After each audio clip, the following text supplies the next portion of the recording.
And so my mom started changing my diet because I ate whatever I wanted. I was in all these sports. I could eat salt, I could eat sugar, but really what I was putting into my body was hurting me. So it was when she got into the P90X diet, and she changed my portions from, eating like a huge breakfast, maybe a little lunch, and then a huge dinner. It'd be like pasta, pizza. So she changed my portions to little small snacks, and it wasn't bread. It was like almonds, celery, peanut butter, and the more I ate healthy, the better like my knees were, and I could perform better.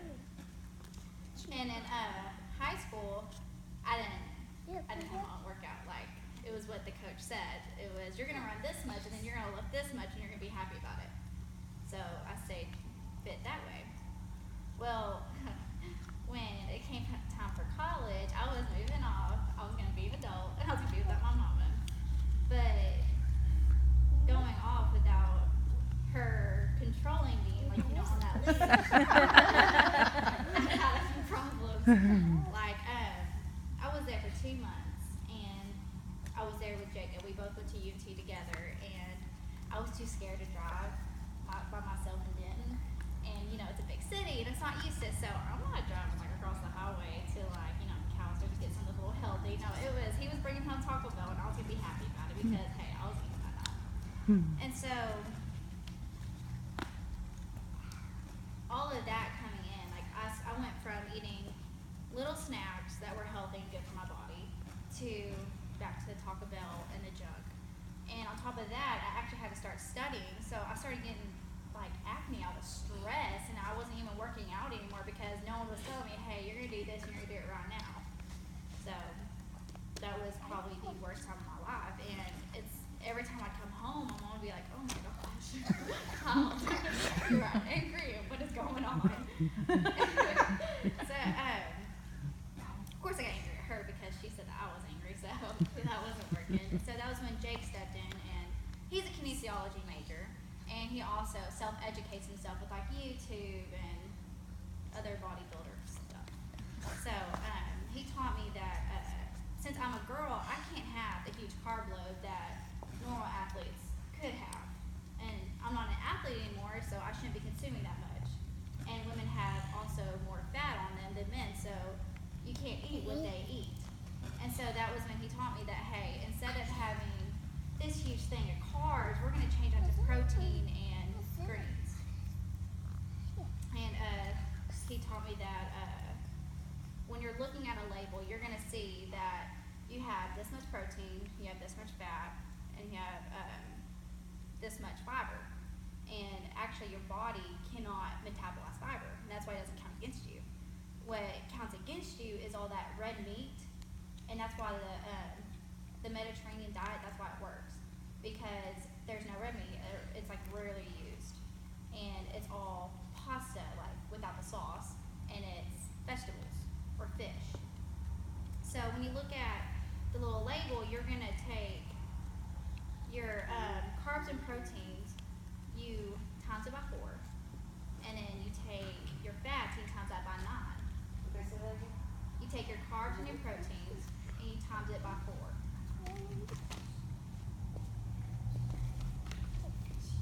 And then you take your fats, and you times it by 9. And if you go online, you can find like a nutritional calculator that will, you type in your height and your weight, and you can see what your caloric intake should be. Because when you're in a caloric deficit, that's when you're going to start losing weight. The goal is like probably 500 less calories. So yeah. Okay, so he started teaching me about that, but sorry. So I had these injuries, and I started, kind of eating better. I was like, okay, I'm getting it. I can't have all that bread. I need to start eating proteins, but I wasn't working out.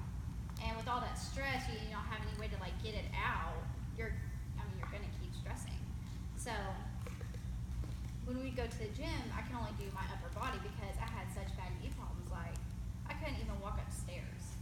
And in college, that's a huge problem. So new. So we're going to try isolation exercises. You know, in every workout, you're either going to have a workout that combines all your body's lower or like all the muscle group, or you can isolate one muscle.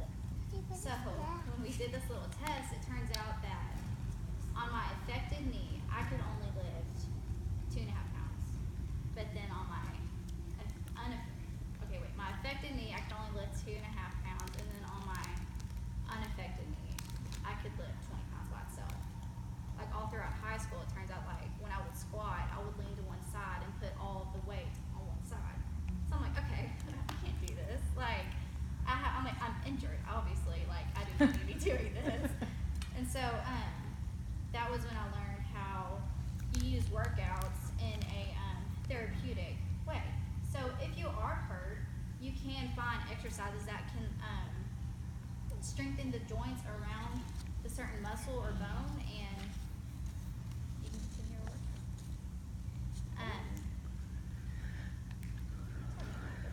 And then for my diet, since I was gone, my mom would be texting me all these scriptures like, you can do this, and then she introduced me to the glycemic index.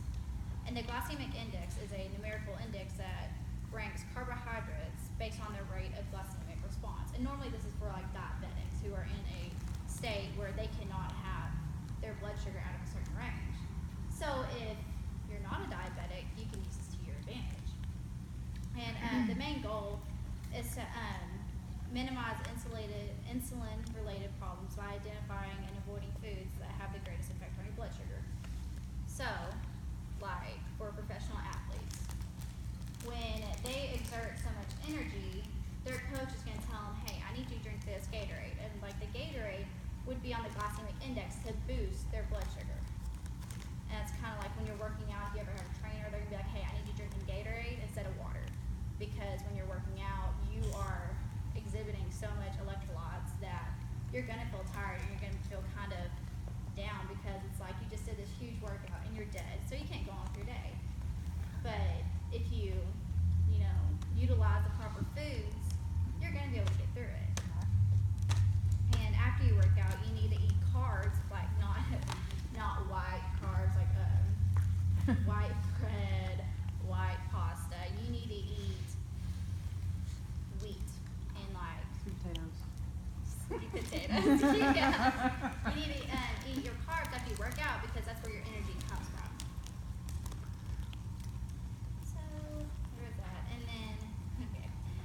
Okay, I get it. I can lift weights, eat right, I'm good. Well, as I went on through college, I was there. I was like, okay, Jacob's right here. He can tell me when I'm doing something stupid, and he can tell me like, hey, you're doing this wrong, you're doing this wrong, so that's okay. Like, or he'll fix it. Well, when Jacob left, it was like I didn't have a buddy anymore. And so when I would go to the gym, I would get so intimidated because like you had to see all these like buff people on these exercises and they're doing like 400 pounds. I'm over here like with my little 2.5 pounds. And I mean, that's a real big deal. When people go to the gym, they're going to be intimidated, you know?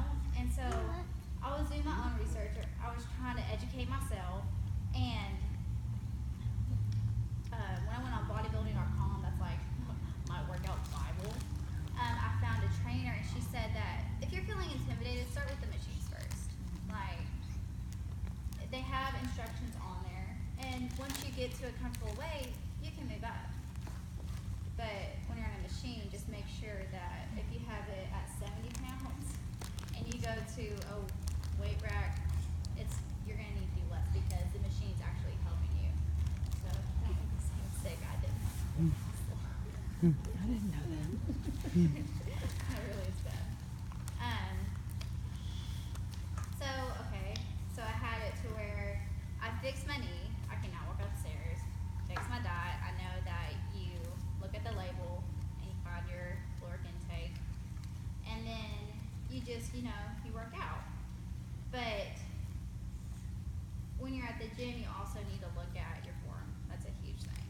For a year, I was trying to do squats. I was trying to get my leg muscles up. It wasn't doing anything, so I wasn't doing the right form. And it's like, they had those mirrors there for a reason, but when I was looking, I was like, this is fine, I'm doing it right. But when Jake came back,